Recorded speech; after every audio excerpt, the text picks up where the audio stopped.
আগে চেক করো, তারপরে বিশ্বাস করবা, ঠিক কিনা? তাহলে এখন থেকে একটা কিছু শুনলে বিশ্বাস করবেন।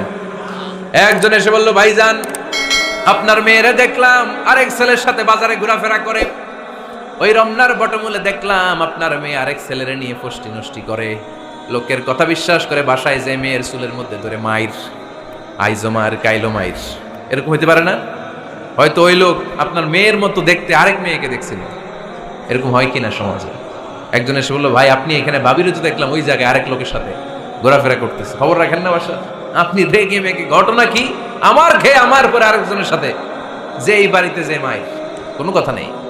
দেখবেন যে ছোট্ট মারামারি থেকে এই ঘটনা অনেক সময় বিচ্ছেদ বা ডিভোর্স পর্যন্ত গড়ায়, ঠিক কিনা? ওই যে শোনা কথায় কান দিচ্ছেন, ফাতা পাইয়ন, আপনি চেক করেন নাই। হয়তো আপনার স্ত্রীর মতো দেখতে বা আপনার স্ত্রী যে জামা পরে, যে পোশাক পরে, এরকম পোশাক পরে আরেক নারীকে দেখছে, আপনার বউ না এটা। আপনার মেয়ের ব্যাপারে যে তথ্য দিয়েছে এটা সঠিক নয়, সে আপনার মেয়ের মতো আরেকটা মেয়েকে দেখেছে, এসে আপনার কাছে বলে দিছে, আপনি বিশ্বাস করছেন। ভেজাল আছে না নাই? এই ভেজালগুলোকে থামানোর জন্য কোরআনে এই বিধানগুলো নাজিল করেছে কে? তাহলে ফরিদপুরের ভাইয়েরা, সমাজটাকে সুন্দর রাখার তথ্য একটা শুনলেই বিশ্বাস করবেন না। সিলে কান নিয়ে গেছে শুনলেই সিলের পিছনে দৌড়, নাকি? কি করবেন? আগে কানে হাত দিয়ে একটু দেখবো কান দুইটা আছে না নাই, তারপরে চিলের পেছনে দৌড়ান। তাহলে এখন থেকে আমরা তথ্য একটা শুনলে বিশ্বাস করব। তাহলে কি করবেন? বলতে হবে কি করবেন? যাচাই বাছাই, জাস্টিফিকেশন অফ দ্য নিউজ। কোন নিউজ জাস্টিফিকেশন ছাড়া আমরা প্রচার করব, বিশ্বাস করব, শেয়ার করব না।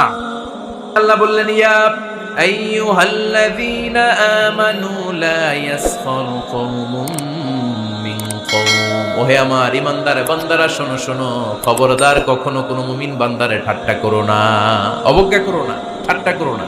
তার মনে কষ্ট হয় এমন কোন কথা তারে বলো না। Never stop of anybody. কাউকে নিয়ে ঠাট্টা করবেন না, তার দেহ নিয়ে, তার আকৃতি নিয়ে, তার বংশ নিয়ে। এক লোকের বাবা ছিল চোর, কিন্তু তার ছেলে অনেক ভালো। আপনি কি তারা বলতে পারবেন তুই চোরের ঘরের চোর? বলতে পারবেন? চুরি করছে বাবা, ওর কি দোষ? কথা বলেন। এগুলো কবিরা গুনাহ। আওয়াজ করে বলেন তো কি গুনাহ? কবিরা গুনাহ। কারো আকৃতি নিয়ে, আমার ফরিদপুরের কলিজার টুকরা যুবক ভাইরা, কারো আকৃতি নিয়ে কখনো অবজ্ঞা করবে না, তুচ্ছ জ্ঞান করবে না।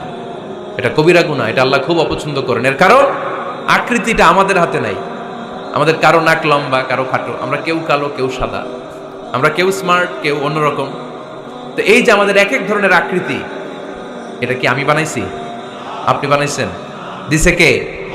এই জন্য কারো দেহের গঠন নিয়ে যদি আপনি অবজ্ঞা করেন, এটা প্রক্ষান্তরে আপনি স্রষ্টাকে নিয়ে অবজ্ঞা করবেন। কারো দেহের আকৃতি নিয়ে যদি আপনি তুচ্ছ করেন, তাকে তুচ্ছ করেননি, আমার রবকে আপনি তুচ্ছ করেছেন। চিল্লায় বলেন ঠিক কিনা?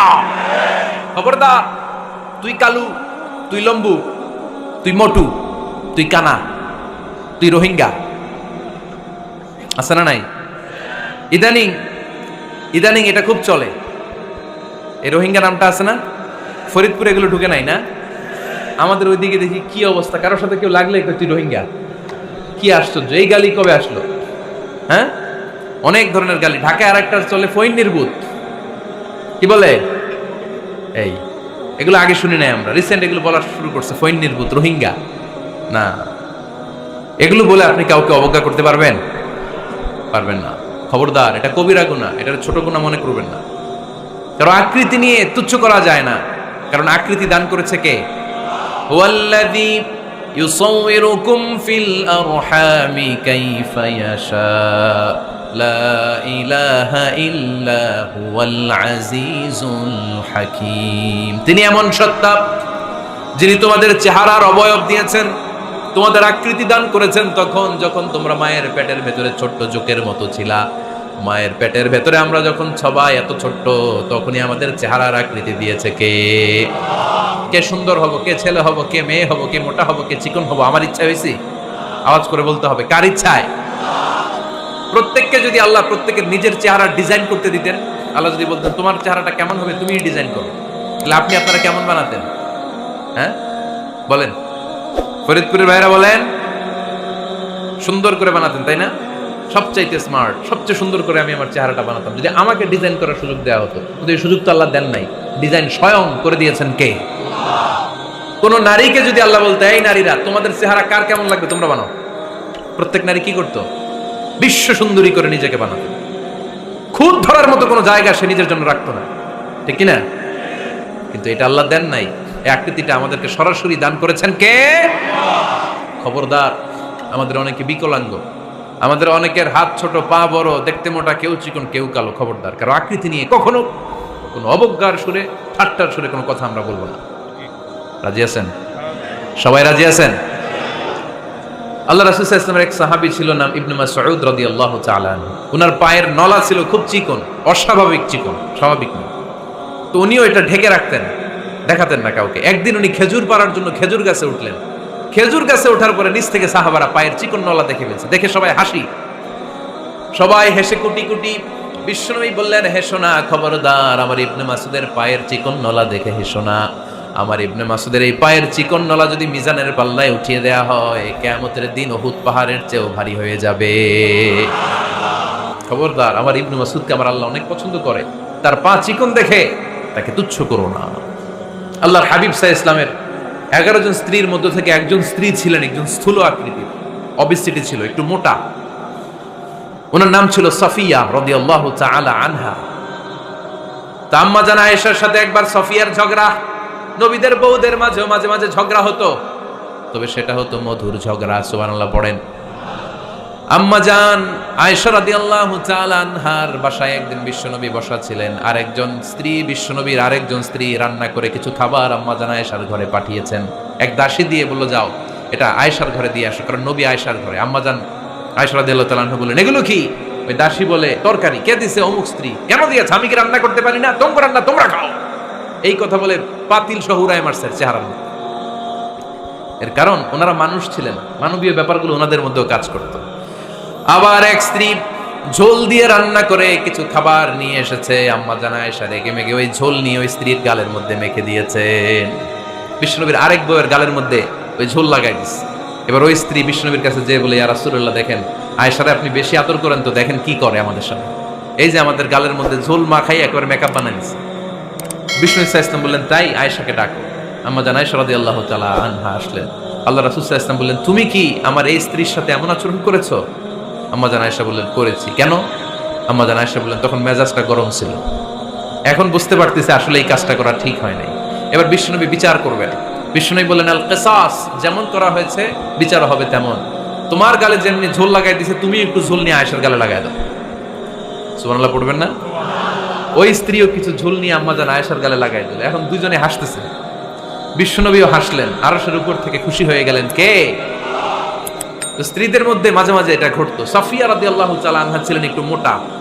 আম্মা জান আয়েশা বললেন, ইয়া রাসূলুল্লাহ, দেখেন আপনার মুটি বউ, আপনার মুটকি বউ, এই মুটি বউ বলে একদিন একটা গালির মতো দিয়ে ফেলছে।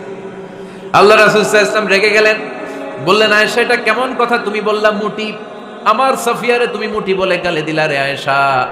ইয়া আয়েশা লাকাদ কুলতি লা কালিমা লাউ মুজিজাত বিমাইল বাহরি লামাজাজাতু, এমন একটা মন্তব্য তুমি সাফিয়ার ব্যাপারে করে ফেলেছো রে আয়েশা, এই কথাটা যদি সাগরের নীল পানির মধ্যে ছেড়ে দেয়া হয়, এই কথার পঙ্কিলতার কারণে, এই কথার কর্দমাক্ততার কারণে, এই কথার পঙ্কিলতার কারণে সাগরের সব পানিগুলো মুহূর্তের মধ্যে কালো হয়ে যাবে।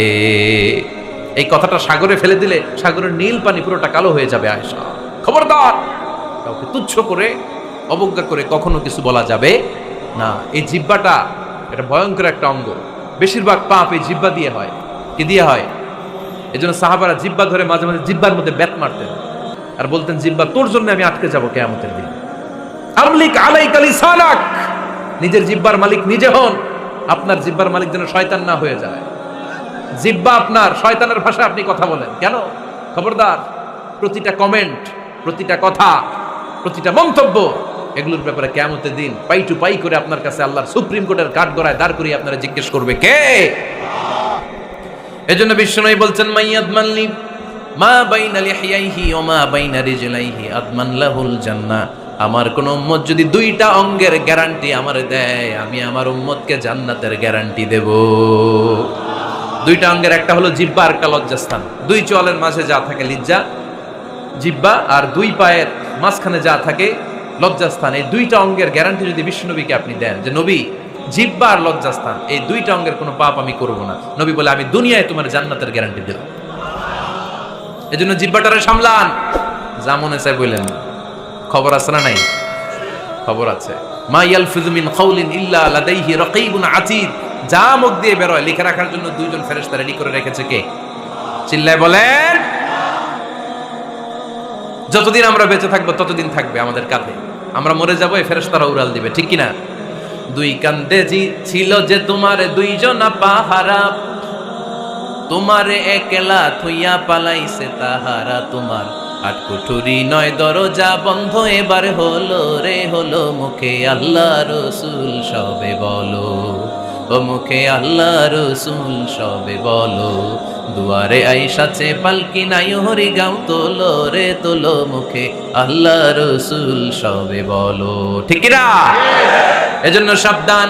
আমলিক আলাইকা লিসানাক, নিজের জিহ্বার মালিক নিজে হন। মন যা চায় মুমিন তখন ইচ্ছা মতো মন মতো কোনো মন্তব্য ছুটতে পারে না। বিশ্বাসী বলে যদি নিজেকে দাবি করে, নিজের জিহ্বার মালিক নিজে থাকার দরকার আছে না নাই?